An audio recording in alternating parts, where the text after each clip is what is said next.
മനസ്സ് നന്നാവട്ടെ. TKM College of Engineering NSS യൂണിറ്റുകളായ 174 and 262 സംഘടിപ്പിക്കുന്ന ചക്ര എന്ന ഫെസ്റ്റിന്റെ ഭാഗമായി ജീവം NSS TKMC ബ്ലഡ് സെൽ നടത്തുന്ന ലിവിയ എന്ന പരിപാടിയോടനുബന്ധിച്ച് നടത്തുന്ന need for voluntary blood donation എന്ന അവയർനെസ് സെഷനിലേക്ക് എല്ലാവർക്കും സ്വാഗതം. ആദ്യമായി മാനവഗീതം ചൊല്ലുന്നതിനായി അക്ഷയെ ക്ഷണിക്കുന്നു. മനസ്സു നന്നാവട്ടെ, മതമേതെങ്കിലുമാവട്ടെ, മാനവഹൃത്തിൻ ചില്ലയിലെല്ലാം മാൺപുകൾ വിടരട്ടെ. മനസ്സു നന്നാവട്ടെ, മതമേതെങ്കിലുമാവട്ടെ, മാനവഹൃത്തിൻ ചില്ലയിലെല്ലാം മാൺപുകൾ വിടരട്ടെ.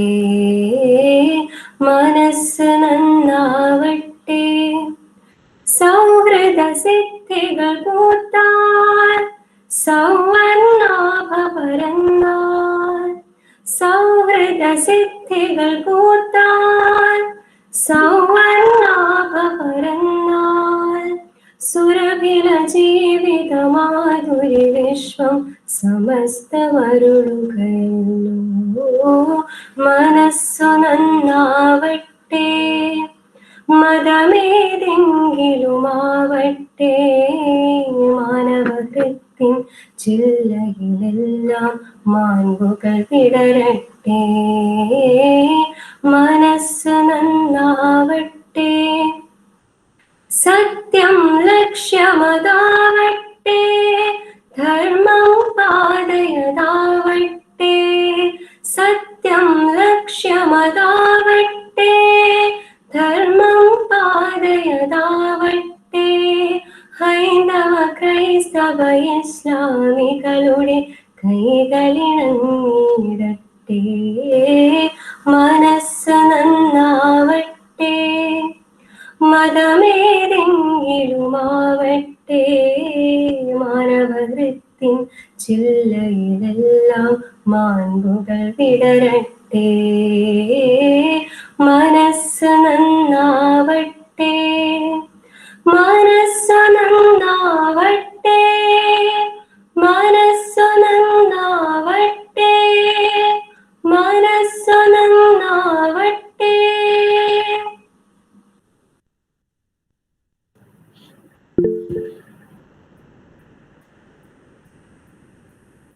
മാം കേൾക്കുന്നുണ്ടോ അനിത മാം?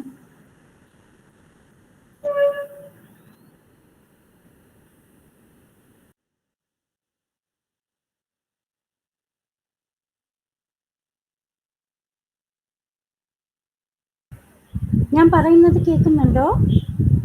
യെസ് മാം കേൾക്കുന്നുണ്ട്. ഓക്കെ.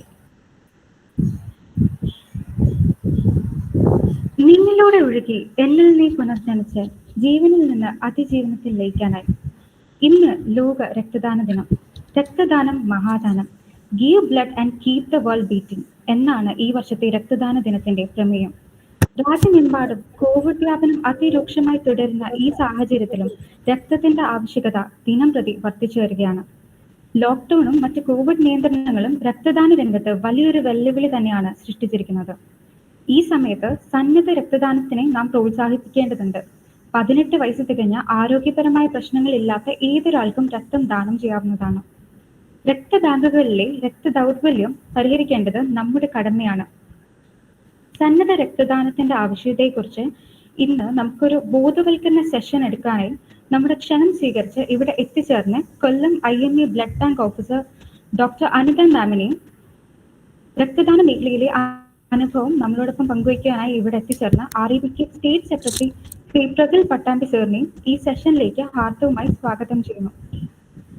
ബോധവൽക്കരണ സെഷൻ കൈകാര്യം ചെയ്യുന്നതിനായി അനിത മാമിനെ ക്ഷണിക്കുന്നു. Yes, I'm coming forward. Can I please share the slides, please? Slide share. How do I do that?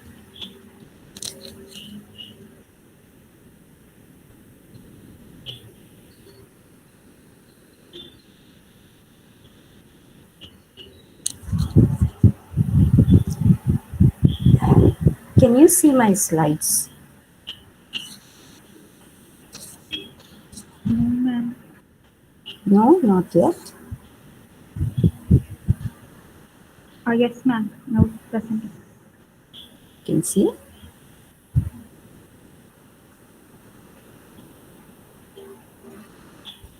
Now, how do I see my slides?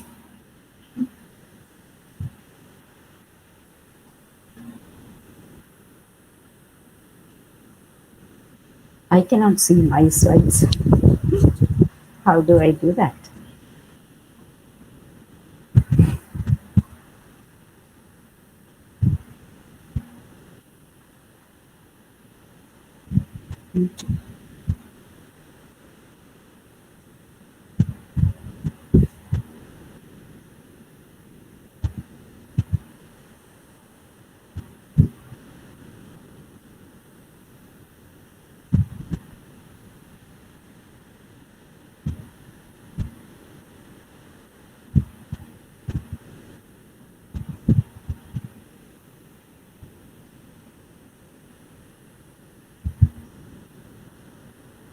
Sorry, I cannot see my slides. That's why. Ma'am, is there any technical issue?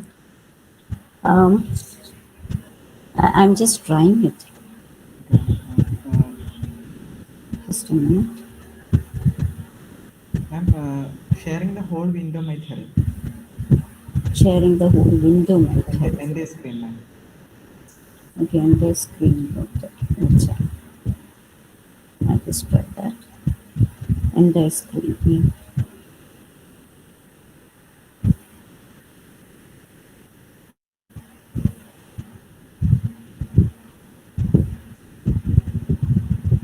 Yes, now I can see my slides. Can you? Yes, Yes, ma'am. ma'am. It is. Yeah, you can? Yes, it's visible, Oh, ma'am. yes. Okay, okay. It will be more visible if you put it in the full screen. Okay, ma'am. So, Pardon me? if it will be more visible if we can put it in the full screen mode. Okay, ma'am. Yes, Full it's fine. screen mode ಇಟ್ಟಾರೆ ಅದಕ್ಕೆ ಕೊಡ್ತೀನಿ Okay. ನನ್ನಾಯ್ತು. Same as Huh. the slide. Just a minute. I will something.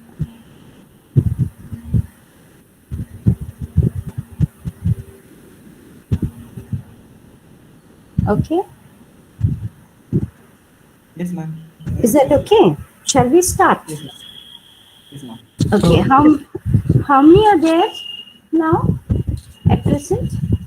There are 97%, ma'am. We are also continuing a live stream in YouTube. Okay.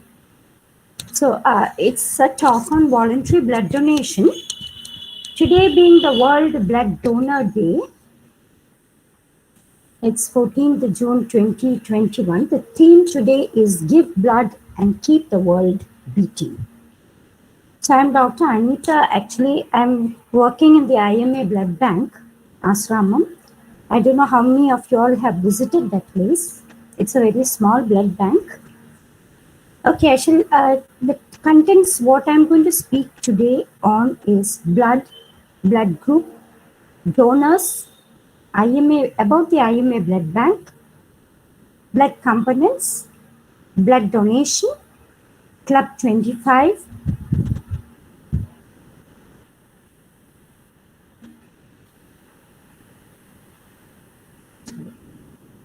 and the conclusion. Okay. So let's just take this is actually the bag in which the blood is collected. And supposing you put after collecting the blood, you put the blood into a centrifuge, what happens is all the cells will settle down and the plasma, which is a very light yellowish serum, that will be on top of the bag. And that is around about 55%, which is called as the plasma, and the cells which will comprise all the cells, the red cells, the WBCs, and the platelets, they all comprise almost about 45%. It's actually Karl Landsteiner in 1900 discovered the blood groups. O positive and O negative, both together is 42%. B is 27, A 25%, and AB is 6%. What are the uses of blood? It's actually used in so many places, especially during surgeries. Surgeries can be, coming as an emergency and also as elective surgeries. Elective surgeries, they will at least have some time to collect blood from the blood bank, but during emergencies, they just rush into the blood bank and they want blood. So that is emergency. It's an emergency when it is, when they need it all on a sudden. Next, it's also used in burns. Burns, usually plasma is being used. Bleeding after delivery is not that very uncommon. I think recently about almost about 2 or 3 months back, I had to give to a lady who delivered. She had bleeding soon after her delivery, almost about 20 pints to save her life. So that is called as the postpartum hemorrhage, that is bleeding after delivery. Okay. Cancers also, cancer patients, when they are on chemotherapy, they will need platelets usually, and also red cells when they are severely anemic. Hemophilia and thalassemia are two cancers of the blood cells, and these children usually they are seen at a very young age, and these children are given free blood in almost all the blood banks and even in our blood banks.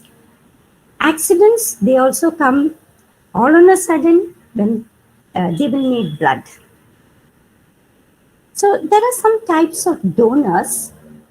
Professional donors, they used to be long time back when I was studying. I passed out in 1990, and when I was studying, actually, we used to take the blood in bottles. And that time, there were usually only professional donors. And most of the people were scared to go and give blood. So what they used to do is, they used to give money for the donors and bleed them. So such donors are called as professional donors. But this is actually banned in 1992 because most of the donors were, they used to repeatedly go to the blood banks to get money, and they used to donate, and they were found, most of the professional donors were found to be HIV positives, and they also were having hepatitis B or C, and their hemoglobin level used to be very low. And it's actually in 1992 they have banned the professional donors. Now we rely on the replacement donors and also the voluntary donors. Replacement donors are usually the relatives and friends of the patients. So actually they come only for the particular person. And the voluntary donors, they are the ones we are actually looking out for. Voluntary donors are self-motivated, donates for an unknown person. They do not know to whom their blood is being given. And of course, all the blood bank needs voluntary donors. Let's just compare what are, what is the use of the voluntary donor's blood and the replacement donor's blood. These voluntary donors are usually, they come at least 3 or 4 times in a year, and that is called as a regular voluntary donor. But replacement donors, they only come for their particular patient. So they are always one-time donors. Voluntary donors, each time they come, they are being screened for many diseases. So usually it is a very safe blood. But replacement donors, only during that particular donation time, their blood is being screened. Voluntary donors, they do not have any altruistic, uh, they do not want anything from anyone actually. They just come to the blood bank and donate blood. Replacement donors are usually compelled to come and donate their blood. Voluntary donors are very safe. You know why? Because it's being screened all the time. Replacement donors, it's actually compromised. We do not know, they may be having HIV or hepatitis B or C or something like that. And voluntary donors are the blood which is always available for emergencies. And replacement donors, it's only available for specific cases. This is a state-wise, the status of voluntary blood donors. I have taken this 5 years back, and now you can see where Kerala lies. I'm very sorry to say that Kerala is still in the same position, but the percentage has slowly increased to almost 50%. But all the other states, they have gone above. Who can be a donor? Remember, any healthy adult between 18 years and 60 years. 60 years has been now increased to 65 years. But I'm very sorry, most of the people above the age of 50, what I come across is they will either be having diabetes or hypertension, and so we will not be able to take. But when a person donates very regularly to a blood bank, and such donors usually cross 50, 55, 60, they can come and donate. Only when he is a regular donor.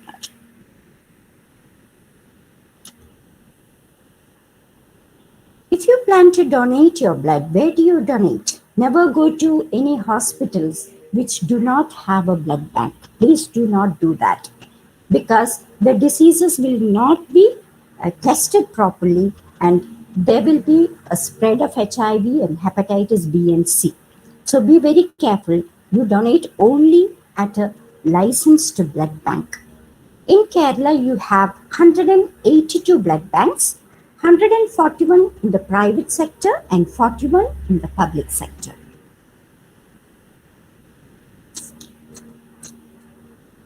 We have just taken a few data on people who have never donated.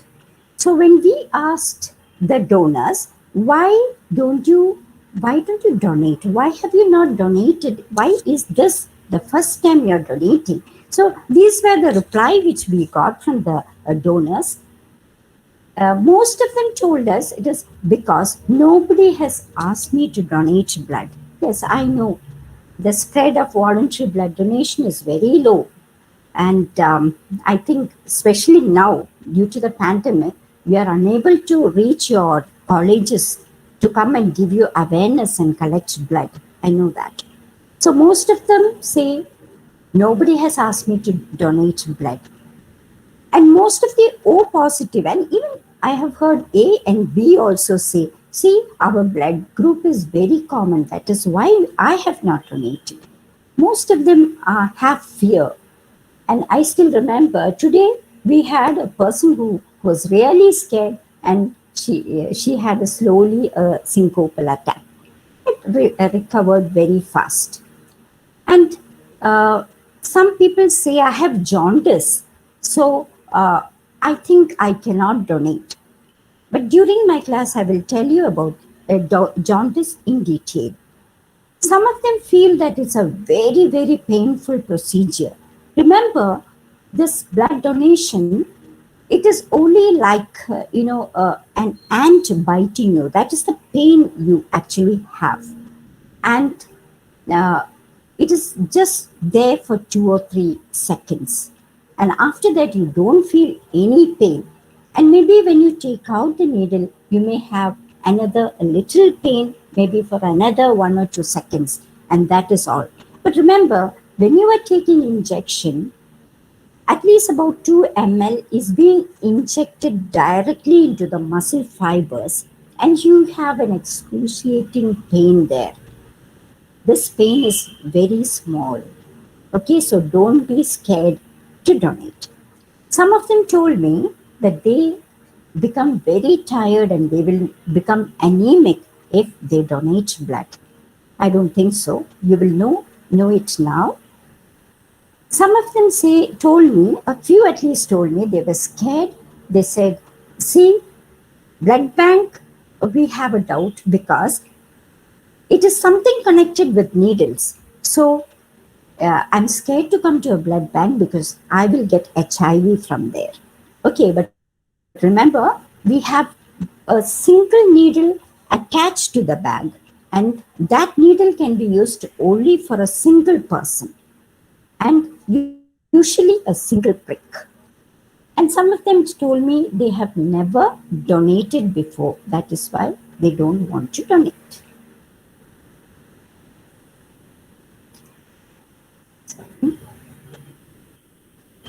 IMA Blood Bank, it was started on 23rd June 2000. It's a component separation unit. It started in 2004. This was the only component separation unit in Kollam district. This is actually the first one. This is situated at Ashramam, first floor, IMA Center. It will be functioning the whole year through, 24 hours. What are the products which we have at our blood bank? We have whole blood, red cell concentrate, fresh frozen plasma, platelet concentrate, cryoprecipitate, and granulocyte. So now just see, when you take the blood in a single bag, this is collected as a whole blood, and this can be kept in between 2 degrees and 8 degrees for just 35 days. Red cells also 35 days between 2 to 8 degrees. Fresh frozen plasma has to be kept in minus 40 or minus 80 degree or minus 80 degrees. And platelet concentration and fresh frozen plasma can be stocked for actually 5 years. Platelet concentrate, it should be kept between 22 and 23 degrees. Its lifetime is just 5 days. Cryoprecipitate it is stocked in minus 40, minus 80, and it can be stocked for just 1 year. Granulocyte just for 24 hours at 23 degrees. These are some of the different type of bags we have. Single bag, double bag, the quadruple and the triple bags. So remember, single donation, you save 3 to 4 lives.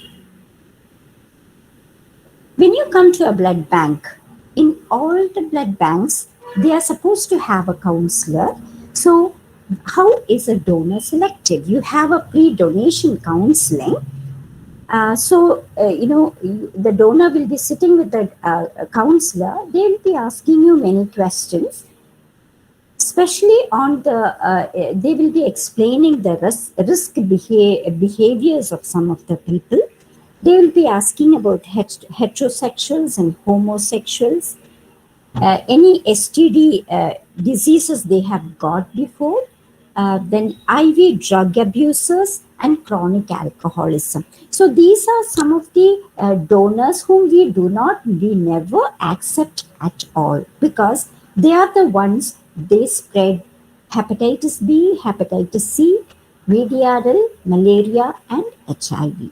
So a pre-donation counseling is done, and then the donor can clarify for any doubts.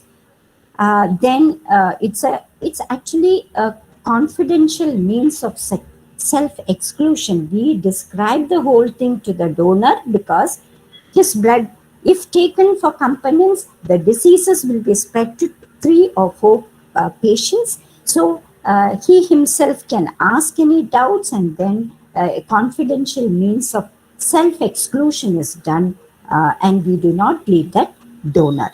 Then we also take the medical history. A small health checkup is there, and then the consent is given by the donor. Donor selection, what are the medical histories we ask for? If the donor is a diabetic patient and on treatment, we do not bleed him. He is deferred, forever. He cannot give blood at all.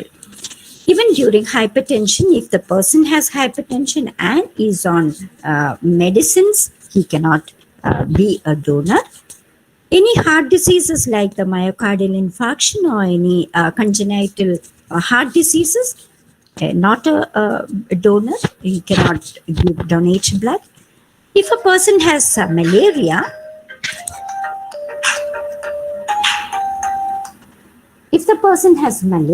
malaria can be, at least 3 years that person is deferred. Mental illness, the donor is deferred altogether. He cannot donate at all. Drug addiction, all the diseases he can spread. So when we ask for the history, any suspicious, we do not bleed him at all.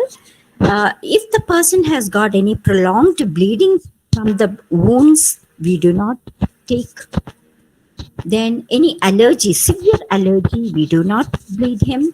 We also ask him for any hospitalization, and if it is for some surgeries or some major illness, we do not bleed him for some time. Maybe a temporary deferral has to be done. Yes, regarding jaundice, if the donor has got viral hepatitis or hepatitis A, that person can donate only after 1 year. If the person has hepatitis B or C, he can never donate. So he's totally deferred.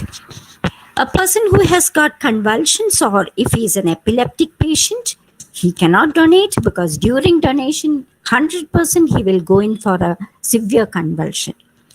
Any recent medication, even it's antibiotic, or even if it is painkillers or paracetamol tablets, we do not bleed him for some days. Especially even aspirin, we do not bleed him for 2 or 3, 48 hours or so. Any recent vaccination, I shall tell you a little elaborately regarding the COVID vaccination. So, these any vaccination like the ARV, he is deferred for 1. ARV is actually for rabies. It's a rabies vaccination. If he takes, he has to be deferred for 1 year. TT, the tetanus toxoid injection, deferred for 48 hours. And hepatitis B vaccination, he has to be deferred for at least 6 months. Any history of transfusions before, we do not bleed him. Donor selection, age is very, very important. The person has to be above 18 years. And at our blood bank, we have donors till the age of 55. And I am also a regular donor. I am above that. I still donate. Nobody, not above 60, I have not taken in my blood bank, because usually they will be either one-time donors or they will be on some medication. Blood pressure has to be below 120/40. Pulse rate should never go above 100. It should never go below 60. So each donor, we will be testing all this. The temperature should be normal, definitely normal.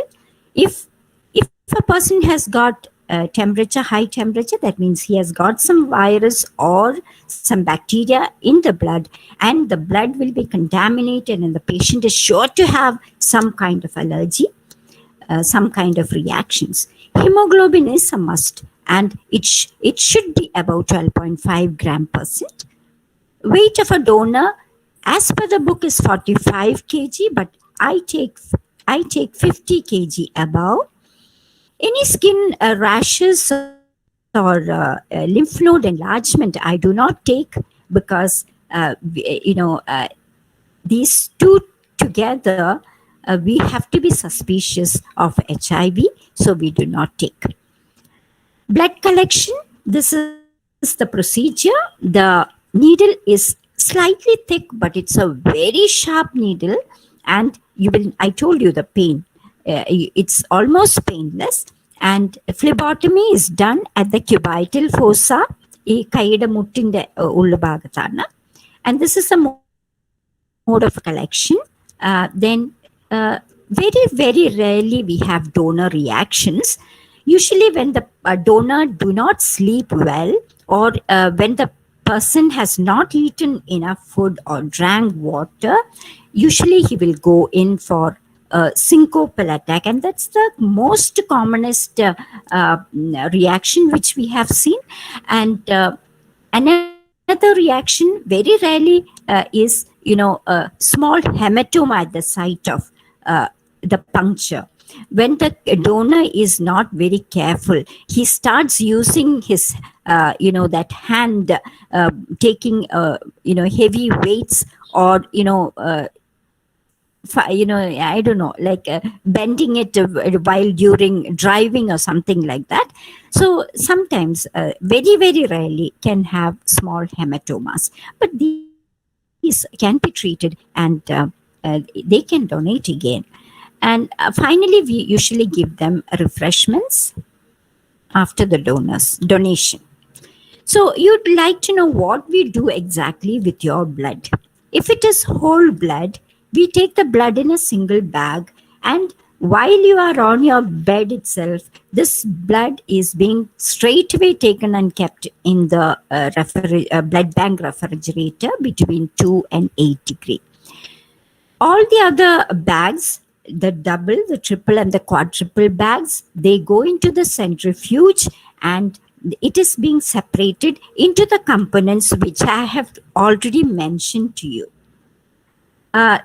And in the other room, they will be testing on all the shown diseases: hepatitis C, hepatitis B, HIV 1 and 2, VDRL is syphilis, gonorrhea, and malarial parasite. These are the 5 TTDs which we do before the before we issue it to the patient.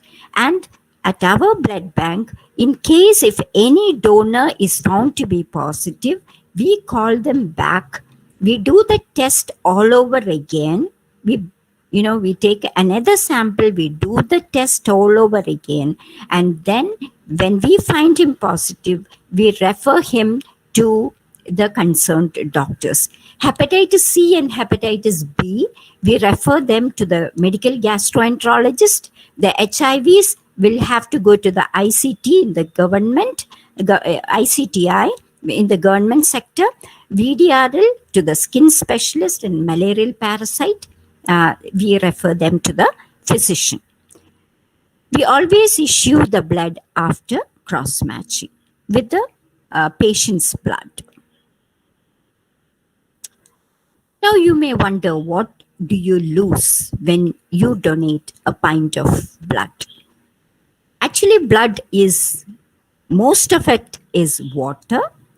That is 350 ml, you have 6 ounces of water. Hemoglobin is just 1 1/4 ounce of hemoglobin. Salt is half teaspoon. Proteins is half ounce.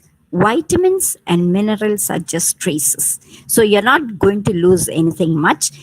After the donation, what you have to do is drink plenty of fluids. And, supposing you have 8 glasses, drink another 5 glasses of not water, fluids. I mean, kanyivallam with salt is the best, and also more. That's very nice. You can drink anything you want, and the day you donate and the next day you drink extra 5 glasses, you're sure to regain back the 350 ml into the circulation within 24 hours. There are in most of the colleges something called as the Club 25. This was actually started in Zimbabwe in 1989, and there were donors, the Zimbabwe, this was the place where HIV positives, most of the adults became HIV positives in 1989. So what the school children did was, in order to save the people who needed blood, the children between the age of 15, they started donating blood because the adults couldn't. They were having, most of them were having HIV. And that is how this Club 25 has started. And in India, we have started between the age of 18 to 25. That is the college time. So, a male person can donate once in 3 months. A female donor can donate once in 4 months. So ultimately, at least 25 times. Within 7 years, a person can donate 25 times. And that is why it is called as Club 25. Club 25 is a youthful concept promoting the value of saving lives by giving blood. Thousands of young people all over the world are taking part in Club 25 activities. Blood donation during pandemic. I thought I would say something about that because during this lockdown time, we were having severe shortage of blood. And actually, it was a blessing in disguise that, a month back, when the vaccination, the people were, the government, they said they are going to give vaccination. It came in the papers and also in the TV that please go and donate blood at the blood bank because soon after vaccination, after you take vaccination, you cannot donate. So there was a big rush during that time, and we collected ample blood. We had all the groups possible, and then suddenly came the lockdown when we couldn't get any donors. But thankfully, we could save. I don't think anyone, because I have not heard anyone died in Kollam district because they did not have blood. Because even the district hospital was full that time, and we were happy to issue to everyone. And now again, there is during the lockdown there is of course a shortage of blood. So what I have done is, I have in our blood bank, what we did was we started observing it for 4 days. So it started on 12th, 13th, 14th, and even tomorrow we have a blood donation camp there. So now at present we have a lot of blood there. And you may know, actually during that time, the rule was, you can donate blood only after 28 days of the second dose. But after, when after the people have come and donated, and when the lockdown started, see, this is a new virus. So studies are just being, going on. So every time, there'll be something or other, the WHO will be finding out something or other, and we'll be given, orders. So the latest order right now is, you can donate blood after the first dose, soon after the first dose, after 14 days. So take the vaccine, after 14 days, you can donate your blood.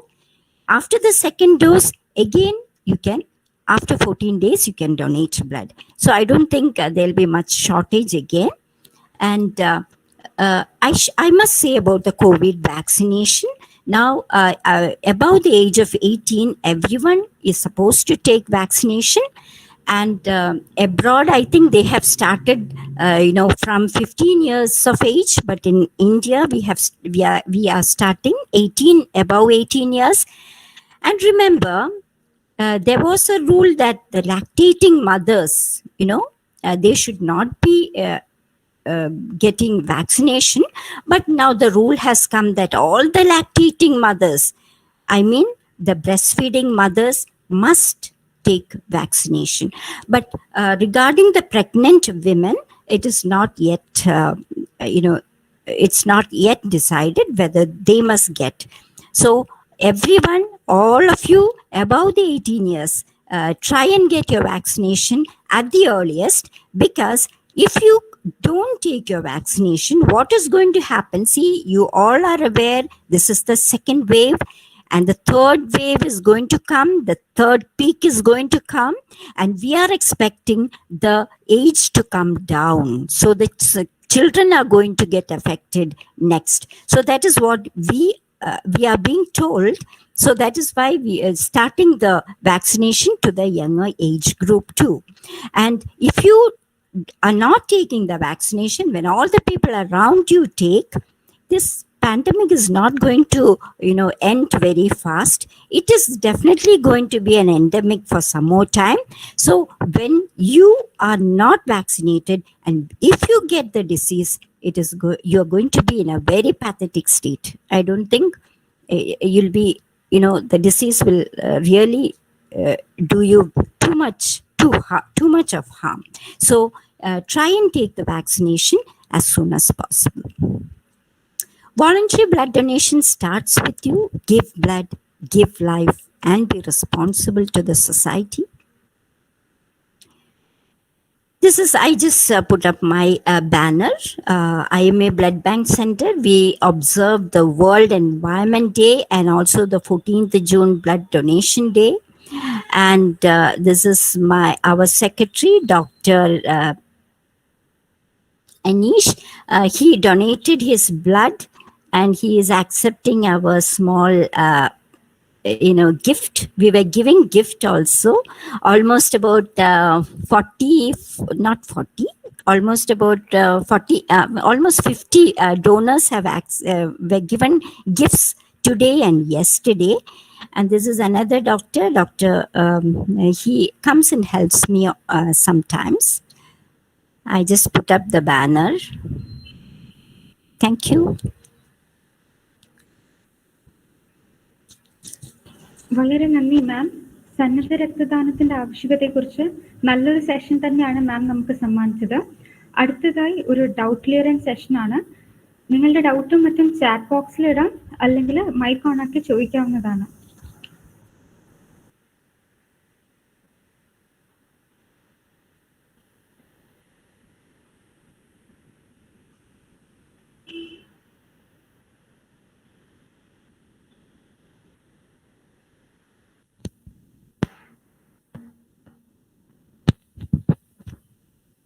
I hope you understood something. Yes, ma'am.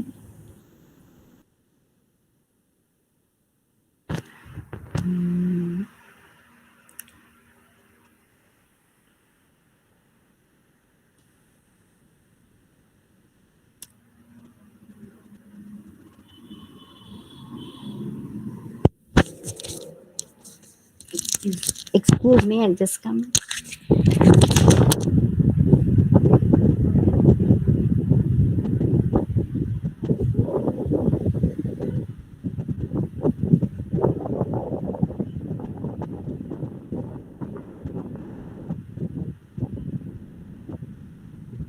Excuse me, ma'am.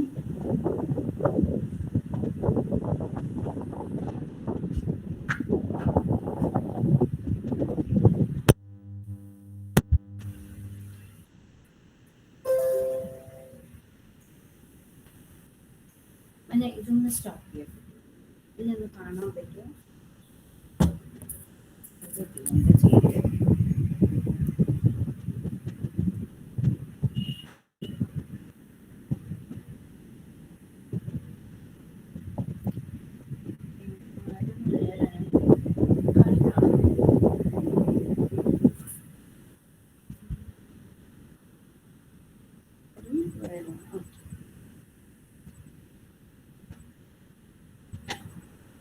Okay ma'am, chat ബോക്സിൽ ഒരു question വന്നിട്ടുണ്ട്. People with minor allergy blood donate ചെയ്യാൻ പറ്റുമെന്നുള്ളത്. തീർച്ചയായിട്ടും പറ്റും. Just minor allergy എന്ന് വെച്ചാൽ എന്തൊക്കെയാണ്?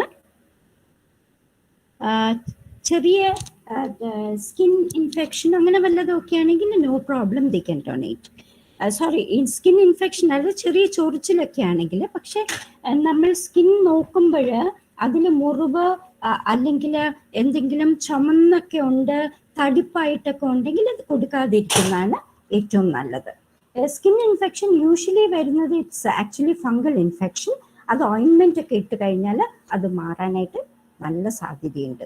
So after your treatment you can definitely come and donate. ഈ സിവിയർ അലർജി എന്ന് വെച്ചാൽ ഈ eczema, they'll be oozing from the wound and all that. ഇങ്ങനെ ഈ സിറം പോലെ ഇങ്ങനെ വരും.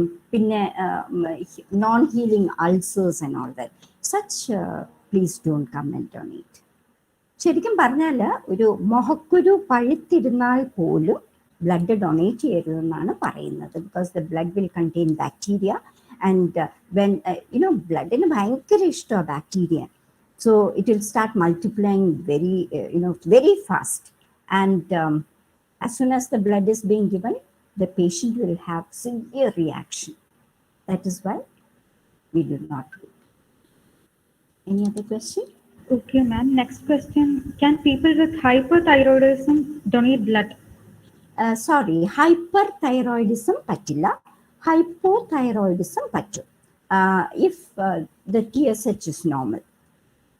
I'm a hypothyroidism. എനിക്ക് hypothyroidism ഉണ്ട്. I have donated almost 35 times. I'm a voluntary donor. I take my tablets daily. Hyperthyroidism പറ്റില്ല, because അവർക്ക് heart beat വേരിയും കാണും, വേറെ കുറേ കോംപ്ലിക്കേഷൻസ് അതിൻ്റെ കൂടെ കാണും. Okay ma'am. വാക്സിനേഷൻ എടുത്ത് 28 ഡേ കഴിഞ്ഞ് അല്ലെ ബ്ലഡ് ഡൊണേഷൻ പറ്റും. എന്തുകൊണ്ടാണ് ഈ ഡിലേ വരുന്നത്? വാക്സിനേഷൻ എന്ന് പറഞ്ഞാൽ കോവിഡ് വാക്സിനേഷൻ ആണ് ഉദ്ദേശിക്കുന്നത്. കോവിഡ് വാക്സിനേഷൻ ആണെങ്കിൽ ഇപ്പോഴത്തെ ഇത് സ്റ്റഡി പറയുന്നത് 14 ഡേയ്സ് കഴിഞ്ഞാൽ നമുക്ക് എടുക്കാം എന്നാണ് പറയുന്നത്. ഫസ്റ്റ് ഡോസ് കഴിഞ്ഞ് 14 ഡേയ്സ് കഴിഞ്ഞെടുക്കാം, സെക്കൻഡ് ഡോസ് കഴിഞ്ഞ് 14 ഡേയ്സ് കഴിഞ്ഞെടുക്കാം. കോവിഡ് പോസിറ്റീവ് ആയി കഴിഞ്ഞാൽ റിസൾട്ട് നെഗറ്റീവ് ആയതിനു ശേഷം 28 ഡേയ്സ് കഴിഞ്ഞാൽ if the donor is healthy you can donate. And അതൊക്കെ പോട്ടെ, അറിയാതെ ദർ ഇസ് asymptomatic donors ഉണ്ട്. Almost about 80% of them are asymptomatic. ചിലർ അറിയാതെ വന്ന് ഡൊണേറ്റ് ചെയ്തിട്ടുണ്ട് when they are still COVID positive. But COVID positives അവിടെ വന്ന് ബ്ലഡ് തന്നാലും ആ ബ്ലഡ് നമ്മൾ പേഷ്യൻസിന് കൊടുത്താലും nothing happens to the patient, because it's not transmitted through blood.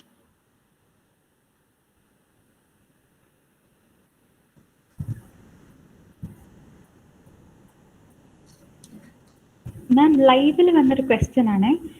ഇനിയുള്ള ടൈമിൽ ബ്ലഡ് കൊടുക്കുന്നത് കോവിഡ് വാക്സിനേഷൻ എടുത്തവരാണ് ഉചിതം, അതായിരിക്കുമോ better? Why should you say that? I don't think. It doesn't matter at all. കുറച്ചും കൂടി സേഫ് അതായിരിക്കുമോ മാം? അല്ലല്ല, അങ്ങനെയൊന്നുമില്ല. Anyone can donate blood. ബ്ലഡും കോവിഡും ആയിട്ട് ഒരു റിലേഷനും ഇല്ല. See, people ആദ്യമേ ഒരു സ്റ്റഡി WHO പറഞ്ഞത് കൺവാലസന്റ് പ്ലാസ്മ കൊടുക്കാം എന്നാണ്. അതായത് കോവിഡ് പോസിറ്റീവ് ആയതിനു ശേഷം 28 ഡേയ്സ് കഴിഞ്ഞ പേഷ്യൻസിൻ്റെ പ്ലാസ്മ എഫാരസിസ് ചെയ്തിട്ട്, that is called as convalescent plasma. ആ പ്ലാസ്മ നമ്മൾ പേഷ്യൻസിന് കൊടുത്തു കഴിഞ്ഞാൽ അസുഖം കുറയുമെന്ന്. So that trial was done in few of the medical colleges, but it was found to be without any effect. So they have actually stopped giving convalescent plasma.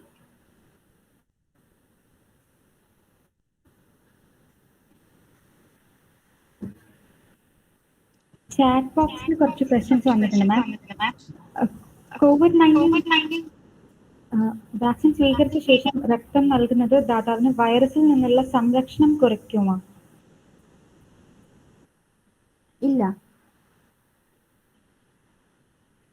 Blood ഡൊണേഷനും കോവിഡും തമ്മിൽ ഒരു റിലേഷനും ഇല്ല. Okay ma'am. ബ്ലഡ് കൗണ്ട് കുറഞ്ഞാൽ blood donate ചെയ്യാൻ പറ്റുമോ? ഇല്ല. See, blood, once it is taken out from your body, this is considered to be medicine. So, നമ്മൾ ആദ്യമേ നോക്കുന്നത് is hemoglobin. ഒരു ഓർഡിനറി പേഴ്സൺ വന്നു കഴിഞ്ഞാൽ ഹിമോഗ്ലോബിൻ 12.5 gram/% മേലെ വേണം. Because at least minimum of 12.5 gram/% ഉണ്ടെങ്കിൽ മാത്രമേ ഒരു പൈൻറ്റ് ബ്ലഡ് നമ്മൾ കൊടുക്കുമ്പോൾ 1 gram/% പേഷ്യൻറ്റിന് കൂടത്തുള്ളൂ. സോ ബ്ലഡ് കൗണ്ട്സ് കുറവുള്ളവർക്ക് ഡൊണേറ്റ് ചെയ്തുകൂടാ.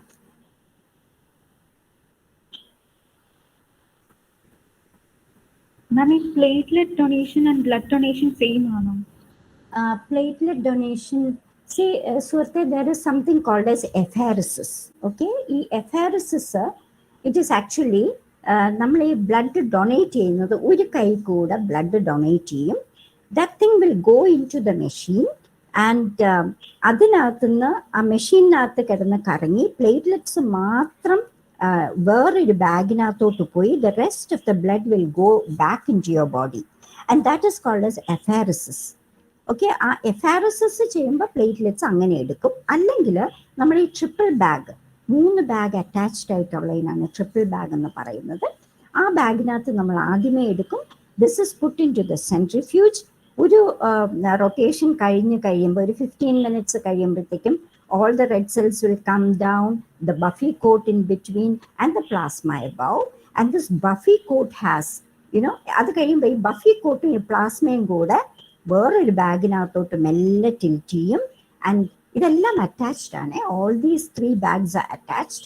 ഓരോന്ന് എന്നിട്ടത് സീൽ ചെയ്ത് അതങ്ങ് മാറ്റും.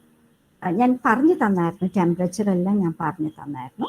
പിന്നെ ഈ പ്ലേറ്റ്ലെറ്റ് ഏറ്റവും അവസാനത്തെ ബാഗിൽ ഈ ബഫി കോട്ടിനകത്ത് നിന്ന് വീണ്ടും സെൻട്രിഫ്യൂജ് ചെയ്ത് കഴിയുമ്പോഴാണ് പ്ലേറ്റ്ലെറ്റ്സ് വരുന്നത്. And this can be stocked only for 5 days. Okay ma'am. പിന്നെ ഒരു ക്വസ്റ്റ്യൻ, റെഗുലർലി ബ്ലഡ് ഡൊണേറ്റ് ചെയ്യുന്ന ആള് ന്യൂട്രീഷനിൽ എന്തൊക്കെ ശ്രദ്ധിക്കണം? Why do we have to be 50 kilo or above to donate blood? As per the book, it is said 45 kilos എന്നാണ് പറയുന്നത്. പക്ഷെ ഞാൻ എൻ്റെ ബ്ലഡ് ബാങ്കിൽ unless and until the person is very confident. See, some of the boys are very confident, 48 kilo ഒക്കെ ആകുമ്പോഴത്തേക്കും they come, എനിക്ക് കൊടുക്കാൻ കുഴപ്പമില്ല.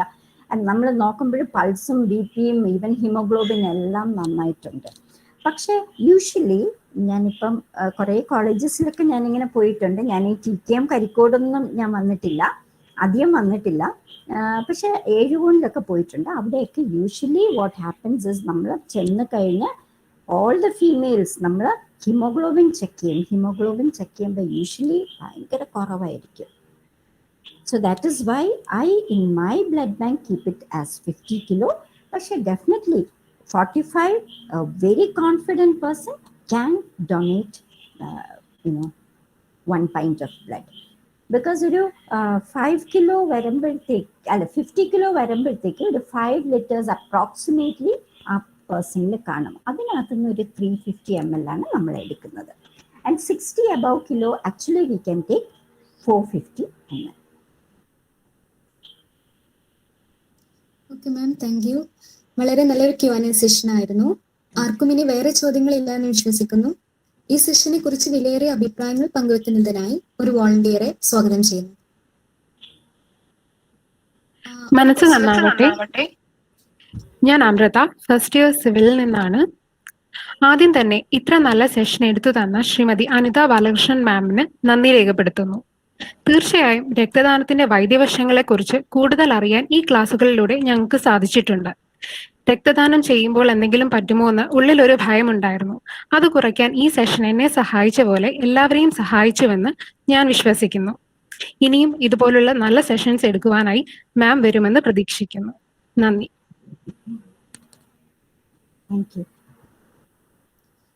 അടുത്തതായി TKM College of Engineering NSS 174 and 262 യൂണിറ്റുകളുടെ ബ്ലഡ് സെൽ ജീവത്തിന്റെ ലോഗോ ലോഞ്ച് ചടങ്ങാണ് ലോഗോ പ്രകാശനം ചെയ്യുന്നതിനായി അനിത മാമിനെ ക്ഷണിക്കുന്നു.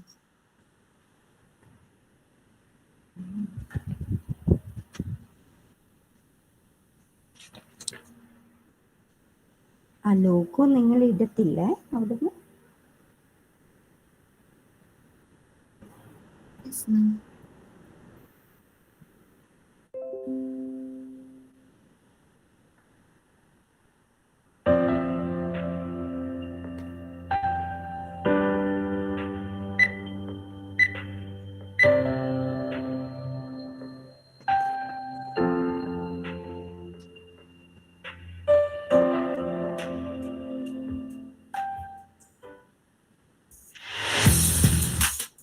നമസ്കാരം.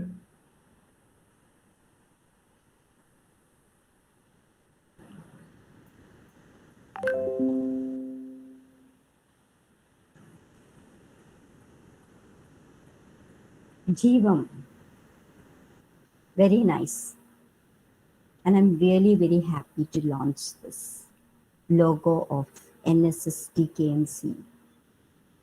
Thank you so much for giving me this opportunity to launch your logo.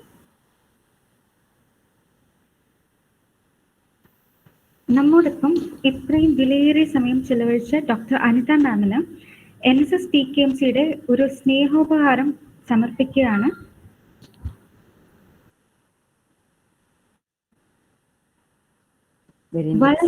വളരെ നന്ദി മാം, ഇത്രയും നല്ലൊരു സെഷൻ നമുക്ക് എടുത്തു തന്നതിന്.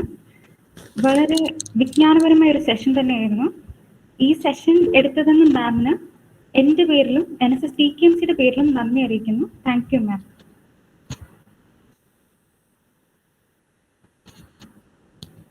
അടുത്തതായി രക്തദാന രംഗത്തെ വേറിട്ട അനുഭവങ്ങൾ നമ്മളോടൊപ്പം പങ്കുവെക്കാനായി നമ്മുടെ ക്ഷണം സ്വീകരിച്ച് ഇവിടെ എത്തിച്ചേർന്ന RIBK state secretary Shri Pragal Pattambi സാറിനെ ക്ഷണിക്കുന്നു.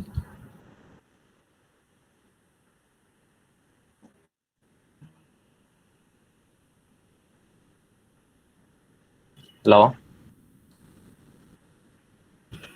യെസ് സർ, കേൾക്കാം സർ. ഹലോ, കേൾക്കാനുണ്ടോ? Yes sir. കേൾക്കാൻ പറ്റുന്നുണ്ട് സർ. ഓക്കെ ആണോ? യെസ് സർ, ഓക്കെ ആണ്. ഓക്കെ. പ്രിയപ്പെട്ടവരെ വളരെ സന്തോഷമുണ്ട് ഇത്തരത്തിലൊരു വേളയിൽ ഇവിടുത്തെ TKM എഞ്ചിനീയറിംഗ് കോളേജിലെ വിദ്യാർത്ഥികളുമായി ഇവിടെ സംവദിക്കാൻ കഴിഞ്ഞതിൽ.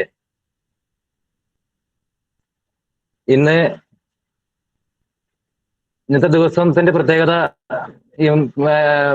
എല്ലാവർക്കും അറിയാലോ. ഇന്ന് നമ്മുടെ രക്തഗ്രൂപ്പുകളെ തിരിച്ചറിഞ്ഞ കാൾ ലാൻസ്റ്റൈൻ്റെ എന്ന ശാസ്ത്രജ്ഞന്റെ ജന്മദിനാണ്. അദ്ദേഹത്തോടുള്ള ആദരവ് സൂചകമായിട്ട് ഇന്ന് ലോകമെമ്പാടും ബ്ലഡ് ഡോണർ ഡേ ആചരിക്കുകയാണ്. ഇപ്പോ രക്തദാനവുമായി ബന്ധപ്പെട്ടിട്ടുള്ള വ്യക്തമായിട്ടൊരു ക്ലാസ് ഇവിടെ അനിത മേഡം എടുത്തു തന്നിട്ടുണ്ട്. അപ്പൊ അതില് നിങ്ങൾക്കുള്ള സംശയങ്ങളും കാര്യങ്ങളൊക്കെ വളരെ വ്യക്തമായിട്ട് നല്ലൊരു ക്ലാസ് ആയിരുന്നു അത്. അപ്പോ അതിന്റെ ഭംഗിയായിട്ട് നടന്നിട്ടുണ്ട്. ഇപ്പോ ഞാന് 2016 മുതൽ 5 വർഷമായിട്ട് ഈ രക്തദാന ജീവകാരുണ്യ പ്രവർത്തന മേഖലയിൽ പ്രവർത്തിക്കുന്നുണ്ട്. ഇപ്പോ റെഡ്ഡീസ് ബ്ലഡ് കേരള എന്ന് പറഞ്ഞ ചാരിറ്റബിൾ സൊസൈറ്റിയുടെ സംസ്ഥാന സെക്രട്ടറിയാണ്. അപ്പോ ഇന്ന് രക്തം ദാനം ചെയ്യൂ, ലോകത്തിന്റെ സ്പന്ദനം തീർക്കൂ എന്നൊരു സന്ദേശം ഉയർത്തിയിട്ടാണ് ഇന്ന് ലോകമെമ്പാടും ഈ ദിനം ആചരിക്കുന്നത്. ഇപ്പോ ഇന്ന് പ്രത്യേകമായി നമ്മൾ അനുഭവത്തിന്റെ ഒരു കാര്യം പറയാന്ന് വെച്ചാല്, നമ്മുടെ ലോകത്ത് ഇന്ന് സമൂഹത്തിൽ ഇറങ്ങി ചെല്ലുന്ന ആളുകൾ കുറവാണ്. എല്ലാവരും അവനവന്റെ കാര്യം നോക്കിയിട്ട്. കാരണം നമ്മുടെ ലോകത്ത്, നമ്മുടെ രാജ്യത്ത് എൻ്റെ കാര്യം, എൻ്റെ ജീവിതം, എൻ്റെ വിദ്യാഭ്യാസം, എൻ്റെ മക്കള്, എൻ്റെ ഫാമിലി എന്ന് എന്നിൽ ഒതുങ്ങുന്ന ഒരു സാഹചര്യമാണ് എന്നുള്ളത് കൂടുതലായിട്ടും. അതിന് അധികം പണിയില്ല. പക്ഷെ സമൂഹത്തിൽ ഇറങ്ങിച്ചെന്ന് പ്രവർത്തിച്ച് നല്ല ഒരു പേരുണ്ടാക്കിയെടുക്കാൻ നല്ല ബുദ്ധിമുട്ടാണ്. അപ്പോ അതിലേക്ക് ഇന്നത്തെ തലമുറ എത്രത്തോളം വരുന്നുണ്ട് എന്നുള്ളത് ഇവിടെ പരിശോധിക്കണം. അപ്പൊ ആ തലമുറേനെ നല്ലൊരു തലമുറേനെ നാളത്തേക്ക് വാർത്തെടുക്കാനായിട്ട് ഈ NSS സ്റ്റുഡൻസ്, NSSന്റെ ഒക്കെ പ്രവർത്തനങ്ങൾ വളരെ മാതൃകപരമാണ്. സംസ്ഥാനമൊട്ടാകെ NSS നടത്തുന്ന പ്രവർത്തനങ്ങൾ ഇപ്പോ ഇവിടെ ജീവം എന്ന് പറഞ്ഞ ബ്ലഡ് സെല്ലിന്റെ ലോഞ്ചിങ് കഴിഞ്ഞു. അതൊക്കെ വളരെ മാതൃകപരമാണ്. സംസ്ഥാനത്ത് ഉടനീളം ഇത്തരത്തിൽ പരിപാടി സംഘടിപ്പിക്കുന്നുണ്ട്. അതുപോലെ ബ്ലഡ് ഡോണർ സംഘടനകള് ഓക്കെ. അപ്പോ നമ്മള് നല്ലൊരു സമൂഹത്തെ വാർത്തെടുക്കുക. അപ്പോ അതിന്റെ ഭാഗമായിട്ടാണല്ലോ ഇത്തരത്തിൽ നമ്മൾ കൂടുന്ന കൂടി. ഇന്നത്തെ കൂടുന്ന ഉദ്ദേശം എന്താണ്? ഇന്ന് ബ്ലഡ് ഡോണർ ഡേന്റെ ഭാഗമായിട്ട് ഇന്ന് ചെയ്യേണ്ടത് രക്തദാനപരമായിട്ട് ബോധവൽക്കരണ ക്ലാസ്സുകൾ സംഘടിപ്പിക്കുക, കൂടുതൽ ആളുകളെ ഈ രക്തദാനത്തിലേക്ക് എത്തിക്കുക. പക്ഷെ നമ്മൾ ഒരു കാര്യം മനസ്സിലാക്കേണ്ടത്, ഇപ്പൊ ഡോക്ടർ ഉണ്ടല്ലോ ഇവിടെ, പല രാജ്യങ്ങളിലും 100% ഡോണർമാരുണ്ട്. പക്ഷെ നമ്മുടെ രാജ്യത്ത് വെറും 60% ഡോണർമാർ മാത്രമേ ഉള്ളൂ. ഈ 60%-ത്തിൽ 30%-വും ഫാമിലി റിലേറ്റഡ് ആണ്. എന്ന് വെച്ചാൽ ഒരു സർജറിയോ മറ്റു കാര്യങ്ങളോ വരുമ്പോ എന്റെ ഫാദറിന് ഞാൻ ബ്ലഡ് കൊടുക്കും, എനിക്ക് എന്റെ ബ്രദർ തരും, അല്ലെങ്കിൽ ഞാൻ എന്റെ ഫാമിലിക്ക് കൊടുക്കും. അങ്ങനെ ഈ ഫാമിലി റിലേറ്റഡ് ആയിട്ടുള്ള ഡോണർമാരെ കൂടുതൽ രാജ്യത്ത്. ഒരു വ്യക്തമായി ഈ കണ്ടിന്യൂ ആയിട്ട് ദാനം ചെയ്യുന്ന ഡോണർമാരെ അപൂർവമാണ്. അപ്പോ അത്തരം ഡോണർമാരെ നമുക്ക് വാർത്തെടുക്കാൻ കഴിയണം. അതുപോലെ തന്നെ വനിതകള് ഈ രക്തദാന രംഗത്തേക്ക് മടിക്കാണ്. നമ്മുടെ രാജ്യത്ത് ഒരുപാട് വനിതകളുണ്ട്. ഇപ്പോ നിങ്ങൾ കോളേജിൽ വിദ്യാർത്ഥികളെ നോക്കിയാൽ മനസ്സിലാവും. ഇപ്പൊ ക്യാമ്പസിൽ ഒരു ക്യാമ്പ് സംഘടിക്കുകയാണ്. ഒരു ക്യാമ്പ് സംഘടിപ്പിക്കുമ്പോൾ ഒരുപാട് സ്ത്രീകള് രക്തം ദാനം ചെയ്യും. പക്ഷെ ഒരു എമർജൻസി കേസ് റിക്രൂട്ട്മെന്റ് വരികയാണെങ്കിൽ അവര് ബ്ലഡ് ബാങ്കിൽ പോയി ബ്ലീഡ് ചെയ്യുന്നത് കുറവാണ്. പക്ഷെ കോളേജിൽ ക്യാമ്പസിൽ നടക്കും. പക്ഷെ റിക്രൂട്ട്മെന്റ് വരുമ്പോ ബ്ലഡ് ബാങ്കിൽ പോയി ബ്ലീഡ് ചെയ്യൽ കുറവാണ്. അപ്പോ നിങ്ങൾ നടത്തുന്ന പ്രവർത്തനങ്ങൾ നമുക്ക് സമൂഹത്തിന് മാതൃക പറഞ്ഞ് കൂടുതൽ വനിതകളെ ഈ രംഗത്തേക്ക് കൊണ്ടുവരാൻ സാധിക്കണം. അപ്പൊ അവർക്കൊന്നും ഈ ബോധവൽക്കരണം കിട്ടാത്തതിന്റെ കുറവാണ്. ഇപ്പൊ പണ്ട് കുറെ വർഷങ്ങൾക്ക് മുൻപ് ഈ രക്തദാനവുമായി ബന്ധപ്പെട്ടിട്ട് ഒരു ബോധവൽക്കരണം ആർക്കും ഉണ്ടായിരുന്നില്ല. ഒരു രക്തം കൊടുക്കാന്ന് പറയുമ്പോൾ ശരീരത്തിൽ രക്തം ഫുള്ള് ഊറ്റി കൊടുക്കുക എന്നുള്ള ഒരു കാഴ്ചപ്പാടാണ് പല ആൾക്കാർക്കും ഉണ്ടായിരുന്നത്. അതിന്നൊക്കെ ഒരുപാട് മാറ്റം വന്നു. ഒരുപാട് രക്തദാനവുമായി ബന്ധപ്പെട്ട ഒരുപാട് ബോധവൽക്കരണം പോലെ ആർക്കും കിട്ടിയിട്ടുണ്ട്. പക്ഷെ എന്നാൽ പോലും ഈ രക്തദാനത്തെ കുറിച്ചിട്ടുള്ള അറിവില്ലായ്മകൾ മൂലം അതിന്റെ ഒരു വൈമുഖ്യം ഇന്നും നമ്മുടെ നാട്ടിലുണ്ട്. പല ആളുകൾക്കും ഒരു കേസ് വരുമ്പോ നമ്മൾ കോൾ വിളിക്കുമ്പോൾ എന്റെയൊക്കെ ഫോണ് ഒക്കെ ഒരു 5000-ഓളം കോൺടാക്ട്സ് ഉണ്ട്. അതിലെല്ലാവരെയും പേരിനോടൊപ്പം ബ്ലഡ് ഗ്രൂപ്പും ചേർത്താണ് സേവ് ചെയ്തിരിക്കണേ. കാരണം ആ ഗ്രൂപ്പ് ഒരു ഡിസ്ട്രിക്ട് ഗ്രൂപ്പ് അടിച്ചാൽ ആ ഡിസ്ട്രിക്റ്റിലെ എല്ലാ ഗ്രൂപ്പുകളിലും ലിസ്റ്റ് വരും. ഓരോ ഏരിയയുടെ ലിസ്റ്റ് വരും. നമ്മൾ ആ രീതിയിൽ കൈകാര്യം ചെയ്യുന്നുണ്ട്. പക്ഷെ പലരും ഓരോ കാരണങ്ങൾ പറഞ്ഞ് ഒഴിഞ്ഞു മാറുന്ന സ്ഥിതിയുണ്ട്. പ്രത്യേകിച്ച് സ്ത്രീകള് വ്യക്തമായി ഒരു ഡോക്ടർ 3 മാസം നല്ല ആരോഗ്യനായ മനുഷ്യന് അതിന്റെ ടൈം പീരീഡ് ഡോക്ടർ പറഞ്ഞിട്ടുണ്ടാവും. 3 മാസത്തിലൊരിക്കൽ പുരുഷനും 4 മാസം കൂടുമ്പോൾ ഒരു സ്ത്രീക്കും രക്തദാനം ചെയ്യാം. പക്ഷെ വനിതകള് നമുക്ക് കൂടുതൽ ഈ വനിതകളെ രംഗത്ത് എത്തിക്കണം. മറ്റുള്ള നല്ല രീതിയിൽ ബോധവൽക്കരണം കൊടുത്ത് എടുക്കണം. അപ്പോ ഒരുപാട് ഡോണർമാരെ നമുക്ക് കണ്ടെത്തി നമുക്ക് കൂടുതൽ ഡൊണേറ്റ് ചെയ്യുന്ന ആളുകൾ ഉള്ള ഒരു രാജ്യമായിട്ട് നമ്മുടെ രാജ്യം മാറണം. കാരണം നമ്മുടെ രാജ്യത്ത് ഒരു ദിവസം എത്രയോ കേസുകൾ വരുന്നുണ്ട്. അതിന് വേണ്ട ഡോണേഴ്സ് കുറവാണ്. ഇപ്പോ എനിക്കുള്ള അനുഭവം എന്ന് വെച്ചാല് ഇപ്പൊ നമ്മളെ ഈ ബ്ലഡ് മതം റിലേറ്റഡ് അല്ല. പക്ഷെ എനിക്കുള്ളൊരു അനുഭവം തൃശ്ശൂർ മെഡിക്കൽ കോളേജില് പേരിന് പറയും തൃശ്ശൂർ മെഡിക്കൽ കോളേജില് ഒരു കേസിന് ഒരു ഡോണറെ വിട്ടപ്പോ അത് ഒരു പ്രത്യേക മതവിഭാഗത്തിൽപ്പെട്ട ആളായിരുന്നു ബൈസ്റ്റാൻഡർ. അവര് ഡോണർ വിട്ടപ്പോ മതം പറഞ്ഞു ഇത് ഇന്ന മതക്കാരുടെ ബ്ലഡ് എന്ന രീതിയിലൊക്കെ. അപ്പൊ സമൂഹം എത്രത്തോളം അതപ്പത്തിച്ചിരിക്കണു. അത് കേട്ടപ്പോ എനിക്ക് തന്നെ മാനസികമായി വിഷമം തോന്നി. നമ്മുടെ സമൂഹം ഏത് രീതിയിലാണ് പോകുന്നത്. ഒരു ഒരു വ്യക്തിയുടെ വൈഫ് സീരിയസ് ആയി കിടക്കുകയാണ്. അപ്പോ ബ്ലഡ് ഡൊണേറ്റ് ചെയ്യാമെന്ന് ഡോണറോട് മതം ചോദിക്കാൻ പാടുണ്ടോ? അപ്പോ ആ രീതിയിലേക്ക് നമ്മുടെ സമൂഹം ചിന്തിക്കുന്നുണ്ട്. ഇതേ സമാന സാഹചര്യം 2 മാസം മുൻപ് കാസർഗോഡ് ജില്ലയിലെ കാഞ്ഞങ്ങാട് ജനറൽ ആശുപത്രിയിൽ ഉണ്ടായിരുന്നു. അതും റെഡ്ഡീസ് ബ്ലഡ് കേരളയുടെ കോർഡിനേറ്റർമാരുടെ ഭാഗത്തു നിന്നാണ് നമ്മൾ ഇത്ര ശ്രദ്ധയിൽപ്പെട്ടത്. ഒരുപക്ഷെ നിങ്ങൾക്ക് അത്ഭുതം തോന്നിയിരിക്കാം, പക്ഷെ ഇത്തരത്തിലുള്ള സാഹചര്യം ഉണ്ടായിട്ടുണ്ട്. അപ്പോ ഇത് ജാതിയുടെയും മതത്തിന്റെയും വർഗീയതയുടെയും ഈ കാലത്ത് ആ മതിൽക്കെട്ടുകൾ ഭേദിച്ച് ഞാനാവുന്ന നമ്മുടെ ജീവൻ മറ്റുള്ളവരിലേക്ക് പകരണം. ആ പകരുന്നത് രക്തദാനത്തിലൂടെ പകരണം. അതിന് എല്ലാവരും ഈ രക്തദാന രംഗത്തേക്ക് സജീവമാവണം. പിന്നെ ഞാൻ നേരത്തെ പറഞ്ഞിട്ടുണ്ടായിരുന്നു, എന്റെ ഹെൽത്ത് ഓക്കെ അല്ല, ജലദോഷം മറ്റ് പ്രശ്നങ്ങളുണ്ട്. അത് കാരണം ഞാൻ ഇവിടെ ഡോക്ടർ വ്യക്തമായിട്ട് ഇവിടെ ക്ലാസ്സുകൾ എടുത്തിട്ടുണ്ട്. അപ്പോൾ കൂടുതൽ കാര്യങ്ങൾ ഞാൻ കടക്കുന്നില്ല. പിന്നെ ഞാൻ റെഡ്ഡീസ് ബ്ലഡ് കേരള ചാരിറ്റബിൾ സൊസൈറ്റിന്റെ ഭാഗമായിട്ടാണ് ഇവിടെ എത്തിയിട്ടുള്ളത്. അതിന്റെ സ്റ്റേറ്റ് സെക്രട്ടറിയാണ്. അപ്പോ നമ്മള് കേരളത്തിലെ ഒന്നടങ്കം കാസർഗോഡ് മുതൽ തിരുവനന്തപുരം വരെയും നമ്മൾ ഈ രംഗത്ത് പ്രവർത്തിക്കുന്നുണ്ട്. കമ്മിറ്റികളും കാര്യങ്ങളും ഒക്കെ ആയിട്ട്. അതുപോലെ മംഗലാപുരത്ത്, ബാംഗ്ലൂരിലൊക്കെ. അപ്പോ എല്ലാ ഭാഗത്തും ഈ NSSുമായി ബന്ധപ്പെട്ടിട്ട് നമ്മൾ എല്ലാ ജില്ലകളും സഹകരിച്ച് പ്രവർത്തിക്കുന്നുണ്ട്.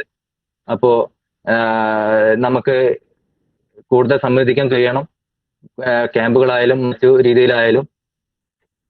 പിന്നെ ഇവിടുത്തെ NSS സ്റ്റുഡൻസ് ഏപ്രിൽ 28 മുതൽ ഒരു പ്രത്യേക ക്യാമ്പയിൻ നടത്തിയെന്ന് അറിഞ്ഞു. ഓരോ റിക്രൂട്ട്മെന്റ് വരുമ്പോൾ ഓരോ ഡോണർമാരെ ബ്ലഡ് ബാങ്കിലേക്ക് വിട്ടുകൊണ്ട് ഒരു പ്രത്യേക ക്യാമ്പയിൻ ഏപ്രിൽ 28 തുടങ്ങിയ ക്യാമ്പയിൻ ഇന്ന് അവസാനിക്കുകയാണ്. അപ്പോൾ അതിൽ വളരെ സന്തോഷം. ഇത്തരത്തിലുള്ള പ്രവർത്തനങ്ങൾ, മാതൃകാപരമായ പ്രവർത്തനങ്ങൾ തുടർന്നും ഈ NSS യൂണിറ്റിന് നടത്താൻ സാധിക്കട്ടെ. പിന്നെ നമ്മുടെ ഈ റെഡ്ഡീസ് ബ്ലഡ് കേരള ചാരിറ്റബിൾ സൊസൈറ്റിയിലേക്ക് ഇവിടുത്തെ എല്ലാ നല്ലവരായിട്ടുള്ള ആളുകളെയും സ്വാഗതം ചെയ്യാണ്. എന്റെ അശ്വൻ എന്റെ കോൺടാക്ട് നമ്പർ ഉണ്ട്. അപ്പോ ഇതിന് നമ്മളെ ഈ ബ്ലഡ് കോർഡിനേറ്ററായി പ്രവർത്തിക്കാൻ താല്പര്യമുള്ളവർക്ക് അശ്വനുമായി കോൺടാക്ട് ചെയ്യാം. ഞാൻ എന്റെ ശാരീരിക പ്രശ്നങ്ങൾ കാരണം ഞാൻ കൂടുതൽ ദീർഘിപ്പിക്കുന്നില്ല. ഈ ചെറിയ വാക്കുകൾ ഇവിടെ ചുരുക്കുന്നു. നന്ദി. വളരെ നന്ദി സർ. സാറിന്റെ അനുഭവങ്ങൾ നമുക്കൊരു പുതു ഊർജം പകർന്നു തന്നു. ഈ സെഷന് ഫീഡ്ബാക്ക് പറയുന്നതിനായി ഒരു വോളണ്ടിയറിനെ സ്വാഗതം ചെയ്യുന്നു.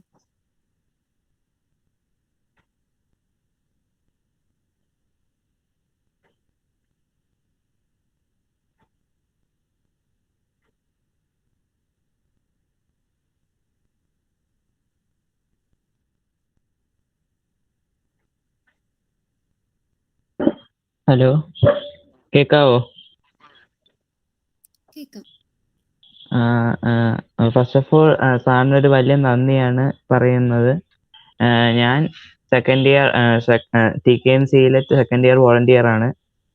സാറിന്റെ വിലയേറിയ അഭിപ്രായങ്ങൾ ഈ ഒരു വേളയിൽ പങ്കുവച്ചതിന് സാറിന് ഫസ്റ്റ് ഓഫ് ഓൾ TKMCEയുടെ പേരിൽ ഒരു നന്ദി രേഖപ്പെടുത്തുന്നു. സാറ് പറഞ്ഞ ആ ഒരു പ്രശ്നമൊക്കെ നമുക്ക് ഒരു പുതിയതായിട്ടുള്ള ഒരു സംഭവമാണ്. കാരണം ഈ വർഗീയതയുടെ പേരിൽ ഈ ബ്ലഡ് ഡൊണേഷനും സംഭവമൊക്കെ. അപ്പോൾ മാക്സിമം നമുക്കതെല്ലാം ഒന്ന് തുടച്ചു മാറ്റാവുന്ന നീക്കങ്ങൾ തുടങ്ങേണ്ടതാണ്. അപ്പോൾ ഞാൻ ഒന്നും കൂടെ നന്ദി രേഖപ്പെടുത്തിക്കൊണ്ട് ഞാൻ എൻ്റെ വാക്കുകൾ അവസാനിപ്പിക്കുകയാണ്. Thank you sir. കോവിഡ് 2ാം വരവിൽ രക്തബാങ്കുകളിൽ അനുഭവപ്പെടുന്ന രക്തദൗർലഭ്യം പരിഹരിക്കാനായി NSS TKMCE ബ്ലഡ് സെൽ ജീവത്തിന്റെ ആഭിമുഖ്യത്തിൽ ഏപ്രിൽ 27 ആരംഭിച്ച ജീവരേഖ 2.0 എന്ന സന്നദ്ധ രക്തദാന ക്യാമ്പയിന്റെ വൈൻഡ് റിപ്പോർട്ട് വായിക്കുന്നതിനായി ജീവരേഖ 2.0യുടെ ഒരു കോർഡിനേറ്ററായ ഷഫ്നയെ ക്ഷണിക്കുന്നു. മനസ്സ് നന്നാവട്ടെ. ജീവരേഖ 2.0 ഒഫീഷ്യൽ റിപ്പോർട്ട്. COVID-19 എന്ന മഹാമാരിയുടെ കടന്നുവരവ് ലോകജനതയെ 4 ചുവരുകൾക്കുള്ളിൽ ഒതുക്കി നിർത്താൻ ശ്രമിച്ചപ്പോൾ രക്തബാങ്കുകളിൽ അനുഭവപ്പെട്ട രക്തദൗർലഭ്യം പരിഹരിക്കുവാനായി TKM College of Engineering NSS 174, 262 യൂണിറ്റുകളുടെ ജീവൻ ബ്ലഡ് സെല്ലിന്റെ നേതൃത്വത്തിൽ ജീവരേഖ എന്ന സന്നദ്ധ രക്തദാന ക്യാമ്പയിന് തുടക്കം കുറിച്ചു. 2020 ഡിസംബർ 1 മുതൽ 31 വരെ നീണ്ടുനിന്ന ആ ക്യാമ്പയിന്റെ ഭാഗമായി കേരളത്തിന്റെ പല ഭാഗങ്ങളിലായി 75 രക്തദാനങ്ങളും പ്രയാണ ക്യാമ്പിലൂടെ 200-ലധികം രക്തദാനങ്ങളും പ്രോത്സാഹിപ്പിക്കുവാൻ സാധിച്ചിരുന്നു. ഇതിൽ നിന്ന് പ്രചോദനം ഉൾക്കൊണ്ടുകൊണ്ട് വാക്സിൻ 2 ഡോസും സ്വീകരിച്ച് 28 ദിവസത്തിന് ശേഷം മാത്രമേ രക്തം ദാനം ചെയ്യാൻ സാധിക്കുകയുള്ളൂ എന്ന കേന്ദ്ര രക്തദാന കൗൺസിലിന്റെ ആദ്യ നിർദ്ദേശമനുസരിച്ച് കോവിഡ് 2ാം തരംഗത്തിൽ ഉണ്ടാകാൻ പോകുന്ന രക്തക്ഷാമം മുന്നിൽ കണ്ടുകൊണ്ട് ജീവരേഖ 2.0 എന്ന സന്നദ്ധ രക്തദാന ക്യാമ്പയിന് April 27 TKM College of Engineering NSS 174 262 യൂണിറ്റുകൾ ആരംഭം കുറിച്ചു. വാക്സിൻ സ്വീകരിക്കുന്നതിന് മുമ്പായി രക്തദാനം ചെയ്യുന്നതിനോടൊപ്പം വാക്സിനേഷൻ കൂടി പ്രോത്സാഹിപ്പിക്കുകയായിരുന്നു ഈ ക്യാമ്പയിന്റെ ലക്ഷ്യം. കോവിഡിനെ പ്രതിരോധിക്കുവാനായി മെയ് 1 മുതൽ 18 വയസ്സ് തികഞ്ഞ എല്ലാ പൗരന്മാർക്കും വാക്സിൻ നൽകാനും ഓൺലൈൻ വഴി മുൻകൂട്ടി രജിസ്റ്റർ ചെയ്തവർക്ക് മാത്രമേ വാക്സിൻ ലഭിക്കുകയുള്ളൂ എന്നുമുള്ള ആരോഗ്യവകുപ്പിന്റെ ഉത്തരവ് പരിഗണിച്ച് കോവിൻ പോർട്ടലിൽ വാക്സിൻ രജിസ്റ്റർ ചെയ്യുന്നവരുടെ സംശയ നിവാരണത്തിനായി April 28 vaccination registration help desk തുടങ്ങി. എങ്ങനെ വാക്സിന് രജിസ്റ്റർ ചെയ്യാമെന്നത് ആസ്പദമാക്കി വീഡിയോയും പോസ്റ്ററും തയ്യാറാക്കി. കൂടാതെ വാക്സിനേഷനെ പറ്റി സമൂഹത്തിൽ നിലനിന്നിരുന്ന മിഥ്യാധാരണകൾ തിരുത്തുവാനുള്ള വീഡിയോകളിലൂടെയും വാക്സിൻ സംബന്ധിച്ച പുതിയ നിർദ്ദേശങ്ങൾ, വാക്സിൻ ആർക്കൊക്കെ സ്വീകരിക്കാം, വാക്സിൻ സ്വീകരിക്കുന്നതിന് മുമ്പും ശേഷവും ശ്രദ്ധിക്കേണ്ട കാര്യങ്ങൾ എന്നിവ ഉൾപ്പെടുത്തിയ പോസ്റ്ററുകളിലൂടെയും വാക്സിനേഷനെ കുറിച്ച് നല്ലൊരു ബോധവൽക്കരണം നടത്താൻ സാധിച്ചു. കൂടാതെ എങ്ങനെ ഡബിൾ മാസ്കിംഗ് ചെയ്യാം എന്നതിനെക്കുറിച്ചും അവബോധം നടത്തി. അനീമിയ, ഭാരക്കുറവ് തുടങ്ങിയ ആരോഗ്യ പ്രശ്നങ്ങളാൽ രക്തദാനം ചെയ്യാൻ സാധിക്കാത്തവർക്കായി ഡയറ്റ് ടു ഡൊണേറ്റ് എന്നൊരു ചലഞ്ചും ഈ ക്യാമ്പയിന്റെ ഭാഗമായി നടത്തി. അനീമിയെക്കുറിച്ചും രക്തദാതാവ് ഭക്ഷണക്രമത്തിൽ ഉൾപ്പെടുത്തേണ്ട കാര്യങ്ങളെപ്പറ്റിയും പോസ്റ്ററിലൂടെയും വീഡിയോകളിലൂടെയും അവബോധം നൽകാൻ ഈ ചലഞ്ചിലൂടെ കഴിഞ്ഞു. ലോക്ക്ഡൌണും മറ്റു കോവിഡ് നിയന്ത്രണങ്ങളും വെല്ലുവിളി തീർത്തെങ്കിലും ഏപ്രിൽ 27 മുതൽ ജൂൺ 14 വരെ നീണ്ടുനിന്ന ജീവരേഖ 2.0 ക്യാമ്പയിന്റെ ഭാഗമായി 40 സന്നദ്ധ രക്തദാനങ്ങൾ പ്രോത്സാഹിപ്പിക്കാൻ സാധിച്ചു. ഈ മഹാമാരി കാലത്ത് രക്തബാങ്കുകളിലെ രക്തദൗർലഭ്യം കുറയ്ക്കുക എന്ന ലക്ഷ്യം ഈ യജ്ഞത്തിലൂടെ ഒരു പരിധിവരെ നിറവേറ്റാൻ കഴിഞ്ഞു. അതിനായി കൂടെ നിന്ന എല്ലാ രക്തദാതാക്കൾക്കും സ്നേഹത്തിന്റെ ഭാഷയിൽ 1000 നന്ദി. Thank you. രക്തദാന രംഗത്തെ അനുഭവങ്ങൾ നമ്മളോട് പങ്കുവയ്ക്കുന്നതിനായി തിരക്കേറിയ ജീവിതത്തിൽ നിന്നും ഇത്രയും വിലപ്പെട്ട സമയം നമുക്കായി മാറ്റിവെച്ച സർ, ആരോഗ്യപരമായ പ്രശ്നങ്ങൾ നേരിട്ടിട്ട് പോലും നമ്മുടെ ക്ഷണം സ്വീകരിച്ച് സംസാരിച്ച പ്രഗിൽ പട്ടാമ്പി സാറിന് NSS TKMCയുടെ സ്നേഹാദരം സമർപ്പിക്കുന്നു.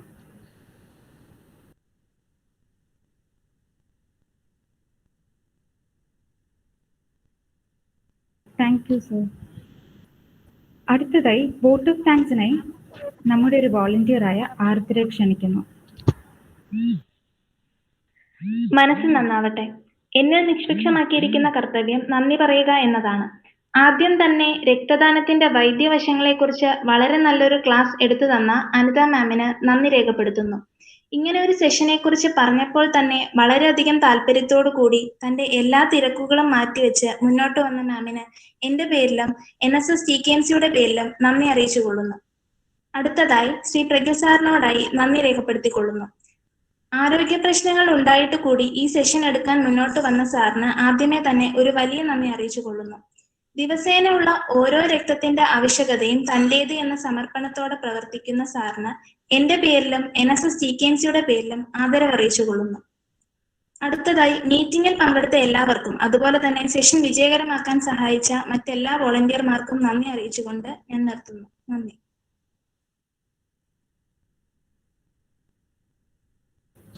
നമ്മോടൊപ്പം ഇവിടെ എത്തിച്ചേർന്ന doctor S Ratnakumar sir, secretary club millennium TKM. സാറിന് എന്തെങ്കിലും 2 വാക്ക് സംസാരിക്കാനുണ്ടോ?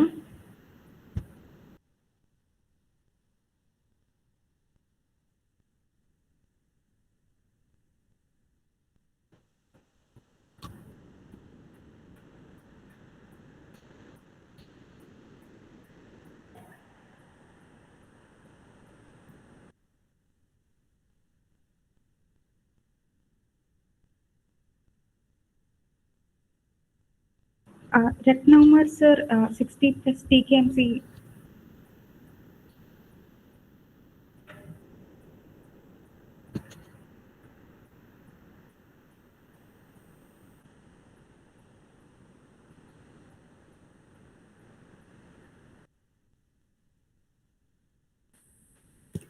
Please give me a minute to ഞാൻ ഒരു സ്ലൈഡ് അതിലിടാൻ വിട്ടുപോയി.